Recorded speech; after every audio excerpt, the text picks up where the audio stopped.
Hi all, നമുക്ക് ഇന്ന് process കോസ്റ്റിംഗിലെ ഏറ്റവും ഇമ്പോർട്ടൻറ്റ് ടോപ്പിക് ആയിട്ടുള്ള ഇക്വലന്റ് യൂണിറ്റ്സ് ഓഫ് പ്രൊഡക്ഷൻ്റെ കോൺസെപ്റ്റ് ഒന്ന് പഠിച്ചാലോ.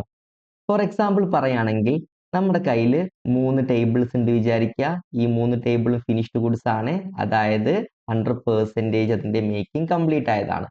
അതേപോലെ തന്നെ 50% കംപ്ലീറ്റ് ആയ ടേബിൾസും നമ്മുടെ കയ്യിലുണ്ട്. അതിനെ നമ്മൾ വർക്ക് ഇൻ പ്രോഗ്രസ് എന്ന് വിളിക്കും അല്ലേ.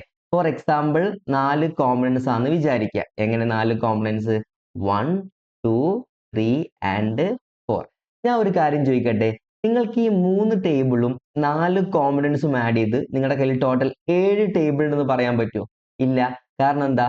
ഈ 3 ടേബിൾ എന്ന് പറഞ്ഞാൽ ഫിനിഷ്ഡ് ഗുഡ്സ് ആണ്, 100% കംപ്ലീറ്റ് ആയതാണ്. ഈ 4 കോമ്പണൻസ് എന്ന് പറഞ്ഞാൽ വർക്ക് ഇൻ പ്രോഗ്രസ് ആണ്, 50% മാത്രമേ കംപ്ലീറ്റ് ആയിട്ടുള്ളൂ. സോ ബേസ് സെയിം അല്ല, നിങ്ങൾക്ക് അതിനെ ആഡ് ചെയ്യാൻ പറ്റില്ല. ഇവിടെയാണ് ഇക്വലന്റ് യൂണിറ്റ്സ് ഓഫ് പ്രൊഡക്ഷന്റെ ഇമ്പോർട്ടൻസ് വരിക. നമ്മൾ നേരത്തെ പറഞ്ഞ പോലെ തന്നെ 3 ടേബിള് 100% കംപ്ലീറ്റ് ആയിട്ടുണ്ട്, അതിന് നമ്മൾ ഫിനിഷ്ഡ് ഗുഡ്സ് എന്ന് വിളിക്കും അല്ലേ. നമുക്ക് വേണമെങ്കിൽ ഇങ്ങനെ പറയാലോ. എങ്ങനെ? ഈ ഒരു കോമ്പണന്റും ഒരു ടേബിളിന് ഈക്വൽ അല്ലേ. അതേപോലെ തന്നെ ഈ ഒരു കോമ്പണന്റും കൂട്ടിച്ചേർത്താൽ മറ്റൊരു ടേബിളിന് ഈക്വൽ ആയില്ലേ. അതായത് ഈ 4 കോമ്പണൻസ് എന്ന് പറയുന്നത് 2 ടേബിൾസിന് ഈക്വൽ ആണെന്ന് പറയാം അല്ലേ.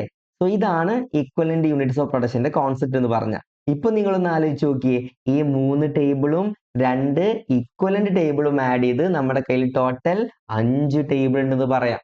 ഓക്കെ, ഇനി ഈക്വലന്റ് യൂണിറ്റ്സിനെ നമുക്ക് വേണമെങ്കിൽ ഇക്വേഷൻ രൂപത്തിലും കാണാം. ഇക്വേഷൻ ഇങ്ങനെയാണ്: equivalent units is equal to incompleted units അല്ലെങ്കിൽ work in progress into percentage of completion. അതായത് 4 കോമ്പണൻസ് ഉണ്ട്, 50% ആണ് കംപ്ലീറ്റ് ആയത്.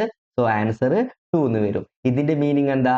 ഈ 4 കോമ്പണൻസ് എന്ന് പറയുന്നത് 2 ടേബിൾസിന് ഈക്വൽ ആണെന്നാണ്. ഓക്കെ,